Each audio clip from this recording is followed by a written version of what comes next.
అప్పుల టాపిక్ లేకపోదాం. ఇది కూడా చంద్రబాబు నాయుడు గారు కన్సిస్టెంట్గా తాను చేస్తూ ఉన్నది తప్పులు చేస్తూ ఉంటాడు, అబద్ధాలు తప్పులు చేస్తూ ఉంటాడు. మరోవైపున దుష్ప్రచారంలో భాగంగా అటువైపున చంద్రబాబు నాయుడు గారు విమర్శిస్తూనే ఉంటాడు, దుష్ప్రచారం చేస్తూనే ఉంటాడు. అప్పులు చేస్తే వైఎస్ఆర్సీపీ హయాంలో ఏమన్నాడు, ఎన్నికలకు ముందు 14 లక్షల కోట్లు, 12 లక్షల కోట్లు, 10 లక్షల కోట్లు. ఇప్పుడు కూడా అప్పుడప్పుడు చంద్రబాబు నాయుడు గారికి ఎవరైనా గిచ్చినారనుకో, సూపర్ 6 ఎందుకు వేయడం లేదు, సూపర్ 7 ఎందుకు వేయడం లేదు అని, లేకపోతే ఎంప్లాయీస్ ఎవరైనా స్ట్రైక్లో కనపడినారు అనుకో, మళ్ళీ మనమే గుర్తుకొస్తాం అని మళ్ళీ అబద్ధాలు. ఈ పొద్దురు కూడా మనం అప్పుడప్పుడు అబద్ధాలు ఆడతాడు. మన అసెంబ్లీలో ఒకటి చెప్తాడు, రికార్డ్స్ అన్నీ ఒకటి చెప్తాయి, గవర్నమెంట్ రికార్డ్స్ అన్నీ ఒకటి చూపుతాయి. అసెంబ్లీకి వచ్చేసరికి ఒకటి చెప్తాడు, మళ్ళీ పబ్లిక్ మీటింగ్లలో ఇంకోటి వచ్చి మళ్ళీ ఇంకో మాట మాట్లాడతాడు. రికార్డ్స్ ఒకటి ఉంటాయి, ఈయన మాటలు ఒకటి ఉంటాయి. ఆశ్చర్యం ఏమిటో తెలుసా, ఇక నిజంగా గమనిస్తే అప్పుల స్టేట్మెంట్ ఒకసారి చూపించము. ఒకసారి ఇది స్టేట్మెంట్ ఒకసారి మీరు గమనించండి.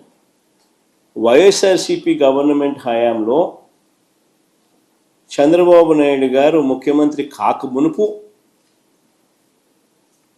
ముఖ్యమంత్రి చంద్రబాబు నాయుడు గారు 3 స్టేట్మెంట్స్ కనపడతాయి ఇక్కడ, దీంట్లో ఉన్నాయి. ఒక స్టేట్మెంట్ చూస్తే చంద్రబాబు నాయుడు గారు ముఖ్యమంత్రి అయ్యే నాటికి ఎంత అప్పులు ఉన్నాయి, చంద్రబాబు నాయుడు గారు అధికారంలో నుంచి దిగిపోయే నాటికి ఎంత అప్పులు ఉన్నాయి అనేది ఒక స్టేట్మెంట్ కనిపిస్తుంది.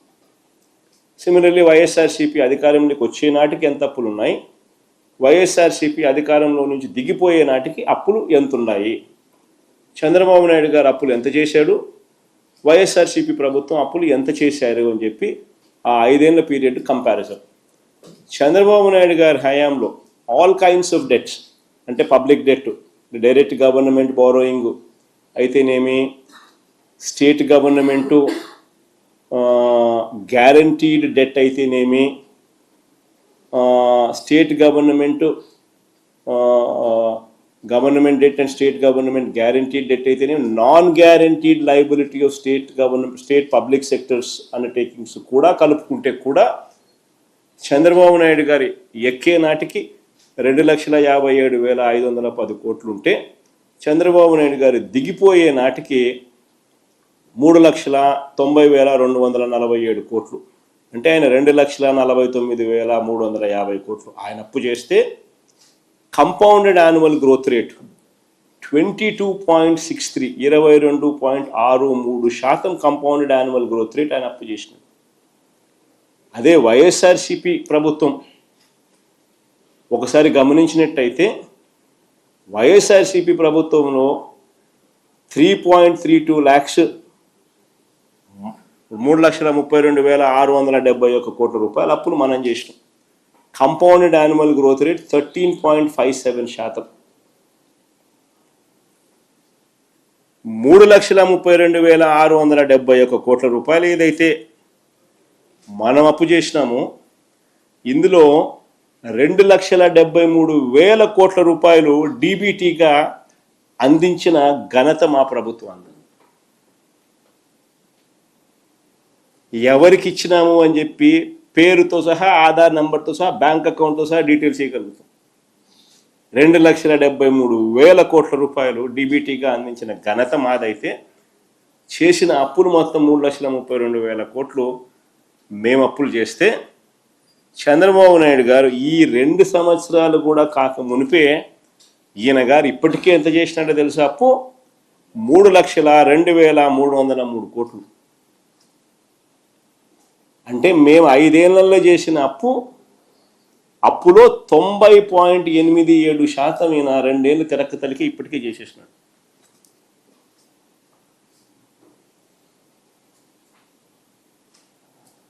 నిజంగా ఆశ్చర్యం కలిగించే విషయం.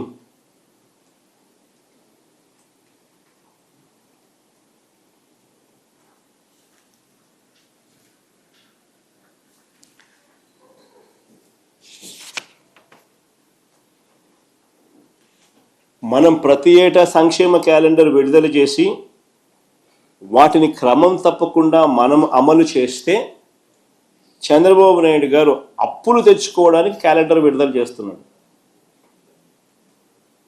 వచ్చే 3 నెలల కాలంలో మరో 11,000 కోట్లు ఆయన అప్పు చేయడానికి కోసం ఆర్బీఐకి ఇండెంట్ పెట్టినాడు.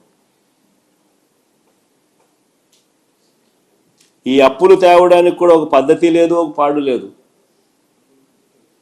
రాజ్యాంగాన్ని కూడా ఉల్లంఘిస్తూ ఉన్నాడు.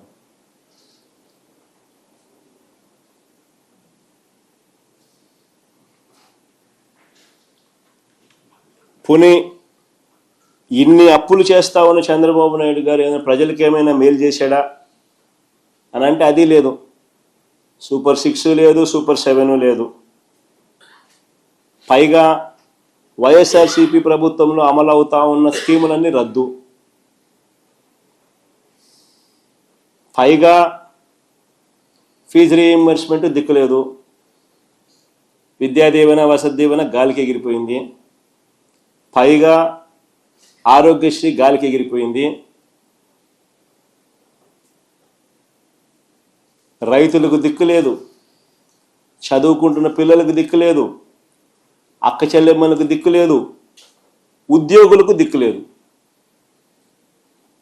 ఉద్యోగులకు కూడా దాదాపుగా ఎన్ని వేల కోట్లు, దాదాపు 30,000 కోట్లు బకాయిలు, 4 డిఏలు పెండింగ్, పిఆర్సీ లేదు, ఐఆర్ లేదు.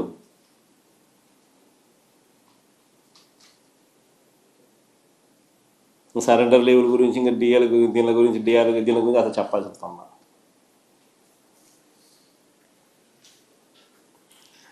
మరోవైపు ప్రజల మీద విపరీతంగా బాధుడే బాధుడు.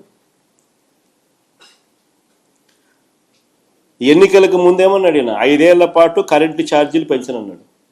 ఈయన అన్న మాటలు, ఎన్నికలకు ముందు కరెంటు ఛార్జీలు 5 ఏళ్ల పాటు పెంచనన్నాడు. ఈ 2 సంవత్సరాలు కూడా గడవక మునిపే ఏకంగా 20,135 కోట్లు కరెంటు ఛార్జీలు బాదాడు. అది పెట్టు మాస్టర్ చూపించు ఒకసారి, ఎప్పుడెప్పుడు బాదినాడని. ట్రూ అప్ ఛార్జీలు అంటాడు, ఇంకో ఛార్జీలు అంటాడు, ఇంకో ఛార్జీలు అంటాడు, రకరకాల పేర్లు పెడతాడు. బాధుడే బాధుడు.